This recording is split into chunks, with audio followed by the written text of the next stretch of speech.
Hello humans, Retro Rocket Man.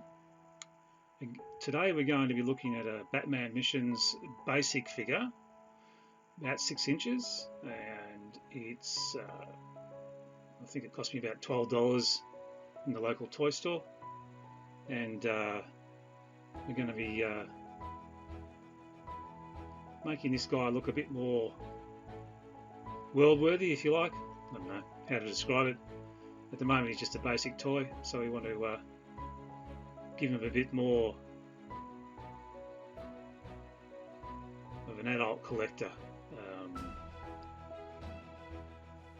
sort of look to him. As you can see, he comes with a couple of accessories as well, but the figure itself has a fair bit of potential, and we're going to be having a look at what we can do with him. As you can see, he's nice and clean. Got some nice details, but not much in the way of deco or paint. It's all just basically moulded plastic, with the exception of the logo on his chest. Even the cloth cape is pretty ho-hum, but it'll do. Here's one of the batarangs that he comes with. He comes with 2, and they're just a solid piece of moulded plastic as well, no paint. And these are one of his, I don't know how to describe it, some sort of a shield weapon. Comes in a pair, and in my opinion they're oversized for the size of the figure, but that just lends to the whole fact that it's a kid's playable toy. Now I've removed the rubber harness that he was wearing. Took a bit of going, quite tough glue on the back, but I was able to get it off in one piece, and also the cape as well. This will make it a lot easier for any painting or details I want to apply to the figure. This is the harness. I had to break the glue that was holding it together, but I haven't damaged the harness in any way, so that's all good. I did have to cut the cape to get it off,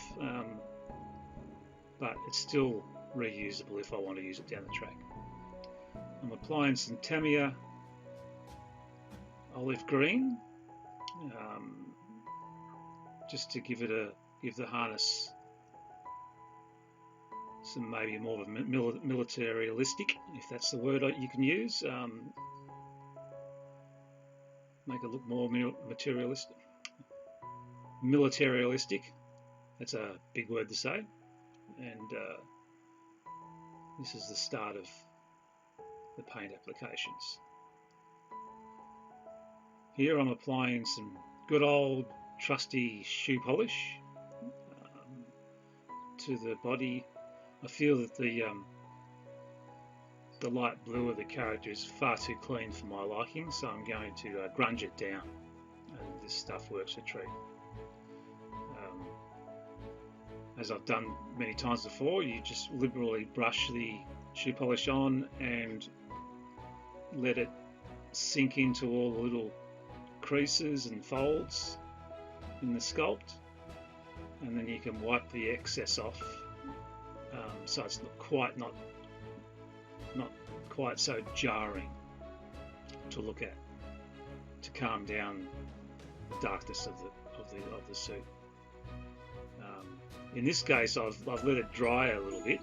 It's still quite fresh, and now I'm just going over it with a light scouring sponge scourer that's been dipped in water, and as you can see, it's removing a lot of the blackness away from the highlights of the sculpt to leave a lot of the darkness in the folds and creases of his suit.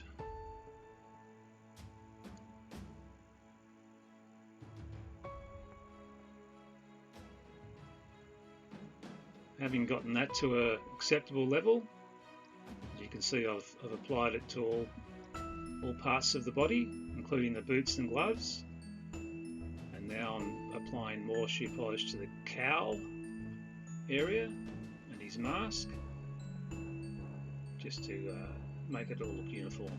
And Here I'm removing the excess almost straight away in this case with a rag, and dabbing it also creates a texture as well.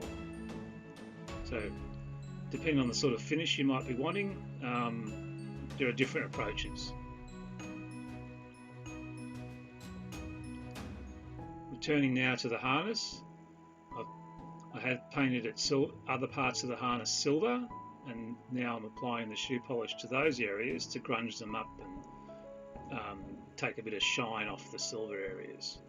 This is a favourite method of mine for silver accents, just to give them more of a tarnished look, and also it makes the sculpt areas pop more as well. I don't generally like anything to be really clean. It's got to have a worn look to it, in my opinion. By applying a bit of brown shoe polish over the top, I'm brassing off the silver to give it a bit more of a goldish hue. Also,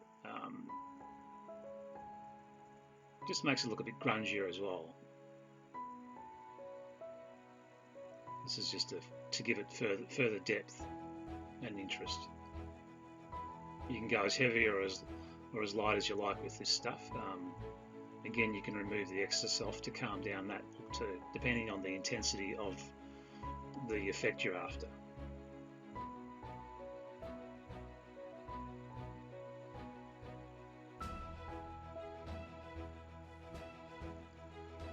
Now I'm applying some brown shoe polish to the skin tones. This is going to give the sort of a bit more of a tanned look to the skin areas, and also allow the darkness of the brown to get into the lip area to create more of a focus on the mouth, as opposed to looking like one piece of moulded plastic. Again, you can remove this with a rag and only leave behind as much as you want, depending on the effect you're after. I've often used a stippling effect with a brush to create almost a stubble, a beard stubble. Now using eyeshadow, I've chosen a bluish, metallic bluish tone. Just going to apply it to the darker areas of Batman, just to give it a different sort of a sheen. And as you can see, it's already muting down the light blueness of the, in this case, the cowl and the mask.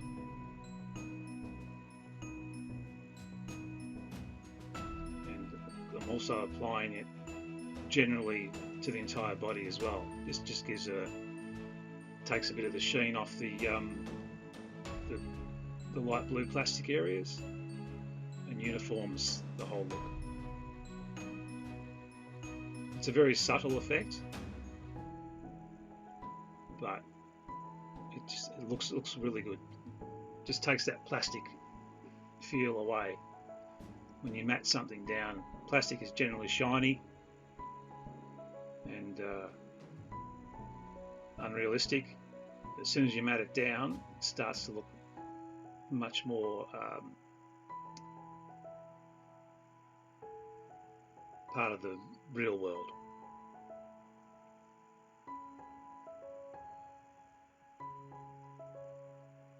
Now I'll put the harness back on, and the general overview is complete. And as you can see, he's much grimier, like he's been battling endless enemies and criminals. And as far as displayability goes, I find this much more appealing as opposed to just the raw plastic virgin look of the character in the packet. It's got a lot more personality.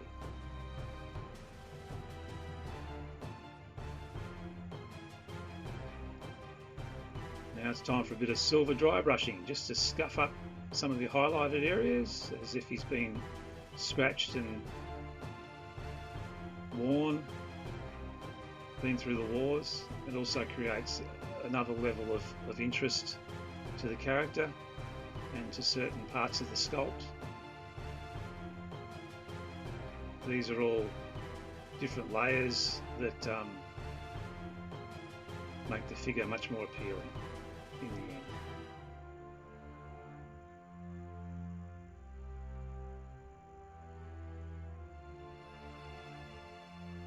You can go as heavy as you like or as subtle as you like. It all depends on your own personal requirements.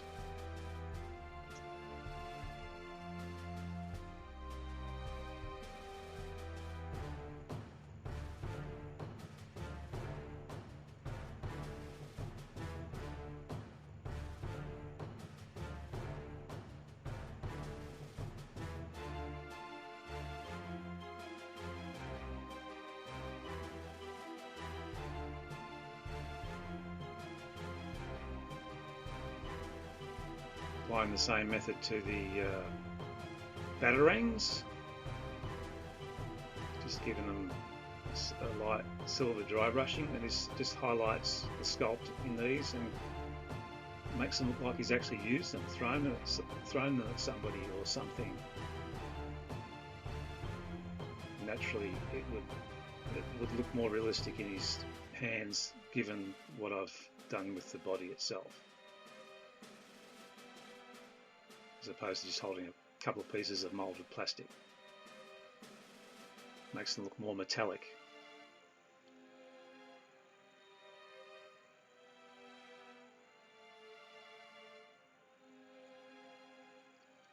And here he is, the final result. I think you'll agree that he looks 10 times better and makes a much more dramatic statement. I'm quite happy with the way this has turned out. And it just goes to show you the potential that you can get from even the most basic of characters.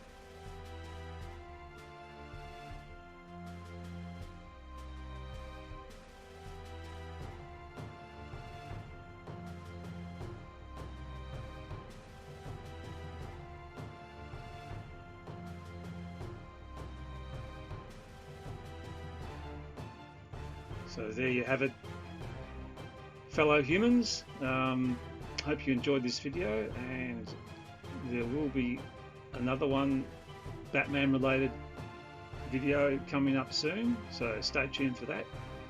This is Retro Rocket Man. I'll see you on the next one.